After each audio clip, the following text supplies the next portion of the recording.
तो आज हम एक ऐसी कहानी की चीर-फाड़ करने वाले हैं जो इंटरनेट पर सालों से घूम रही है। The elevator game. हाँ, द एलिवेटर गेम। एक खेल या शायद एक रस्म कहना ज्यादा सही होगा। बिल्कुल। और ये सिर्फ कोई डरावनी कहानी नहीं है, ये इस बात का एक बहुत अच्छा उदाहरण है कि इंटरनेट के जमाने में डर कैसे फैलता है, कैसे कहानियां हकीकत का रूप ले लेती हैं। हाँ, सही बात है। और हमारी पड़ताल का जो सेंटर है वो है 2013 में सोल के कॉलेज स्टूडेंट जी ह्यून।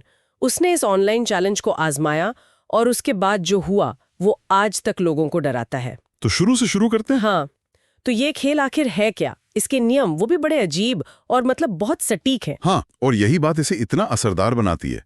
मतलब आपको एक ऐसी बिल्डिंग चाहिए जिसमें कम से कम 10 मंजिलें हों और लिफ्ट में आपको अकेले जाना है। ठीक है, और फिर आपको बटन्स का एक खास सीक्वेंस फॉलो करना होता है।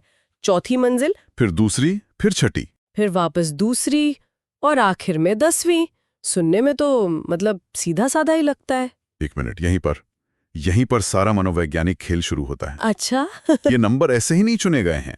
जैसे कोरियाई कल्चर में 4 का जो अंक है वो मौत से जुड़ा है, अशुभ मानते हैं उसे। बिल्कुल। तो खेल शुरू होने से पहले ही आपके दिमाग में डर का एक बीज बो दिया जाता है। और फिर कहानी का सबसे डरावना हिस्सा आता है, वो चेतावनी। वो महिला, हाँ, कहते हैं कि 5वीं मंजिल पर लिफ्ट रुक सकती है और एक महिला अंदर आ सकती है। और नियम यह है कि उसे देखना नहीं है और बात तो बिल्कुल नहीं करनी। देखिए, यही इस कहानी की सबसे ब्रिलियंट चाल है। ये आपके दिमाग को ही आपके खिलाफ इस्तेमाल करती है। मतलब जैसे ही आपको किसी चीज को न देखने के लिए कहा जाता है, आप क्या करते हैं? आप उसी के बारे में सोचने लगते हैं। एग्जैक्टली। ये एक साइकोलॉजिकल ट्रैप है जो तनाव को एकदम चरम पर ले जाता है। तो अब जी ह्यून की कहानी पर वापस आते हो। यहीं पर बात सच में बहुत अजीब हो जाती है, क्योंकि उसकी बिल्डिंग में सिर्फ 9 मंजिलें थी। हाँ, सिर्फ 9। फिर भी उसने ये खेल खेला। और जब उसने 10वीं मंजिल का बटन दबाया तो लिफ्ट रुकी नहीं, वो 9वीं मंजिल से ऊपर चली गई। एक ऐसी 10वीं मंजिल पर जो असल में थी ही नहीं। और ये डर का वो क्लासिक रूप है ना, जहां हमारी जानी पहचानी सुरक्षित जगह, मतलब एक लिफ्ट, अचानक से अनजान और खतरनाक बन जाती है। हाँ, किसी और ही दुनिया का दरवाजा। और दरवाजे खुले तो सामने एक अजीब अंधेरा गलियारा था और खिड़की से बाहर शहर की रोशनियां नहीं थी, सिर्फ अंधेरा। ये तो बहुत डरावना है। और देखिए, हर अच्छी अव्वल लेजेंड को जिंदा रहने के लिए क्या चाहिए? सबूत। बिल्कुल।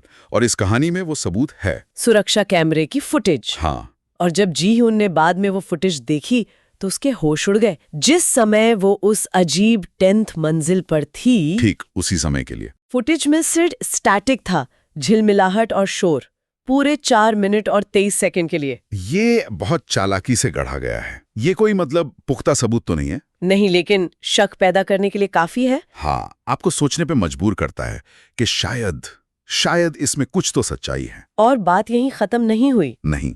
कहानी को और विश्वसनीय बनाने के लिए उसे एक पुरानी अनसुलझी घटना से जोड़ा गया। हाँ, बिल्डिंग मैनेजर ने जी ह्यून को बताया कि 2009 में उसी इमारत से एक महिला रहस्यमयी तरीके से गायब हो गई थी। तो अब ये सिर्फ एक इंटरनेट की कहानी नहीं रही। नहीं, इसे एक इतिहास मिल गया, एक असलियत का पुट आ गया। और सबसे चौंकाने वाली बात कि वो महिला भी गायब होने से ठीक पहले अपने दोस्तों से इसी एलिवेटर गेम के बारे में बात कर रही थी। और उसकी लाश इमारत की छत पर मिली थी, जिसका दरवाजा अंदर से बंद था। तो आप देख रहे हैं कैसे अलग अलग टुकड़ों को जोड़ा गया है। एक डरावना अनुष्ठान, एक चेतावनी, वो अस्पष्ट सबूत फुटेज वाला, और एक असली अनसुलझी त्रासदी।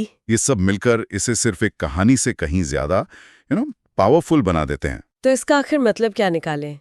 क्या जी ह्यून सच में किसी दूसरी दुनिया में पहुंच गई थी, या ये सब सिर्फ उसके दिमाग का वहम था जिसे कहानी के नियमों ने और हवा दी? और शायद यही सवाल इस कहानी को जिंदा रखता है। बिल्कुल, ये हमें सोचने पर मजबूर करता है कि हम डर पर, ऐसी कहानियों पर क्यों यकीन करते हैं। मतलब किसी चीज को वास्तविक महसूस कराने के लिए उसका सच होना जरूरी नहीं है। शायद नहीं। तो एक आखिरी सवाल जो हमारे सुनने वालों के लिए छोड़ा जा सकता है, इंटरनेट के इस दौर में जहां कहानियां सच से भी तेज फैलती हैं, क्या किसी किंवदंती की ताकत उसके सच होने में है, या सिर्फ इस बात में कि कितने लोग उस पर विश्वास करते हैं?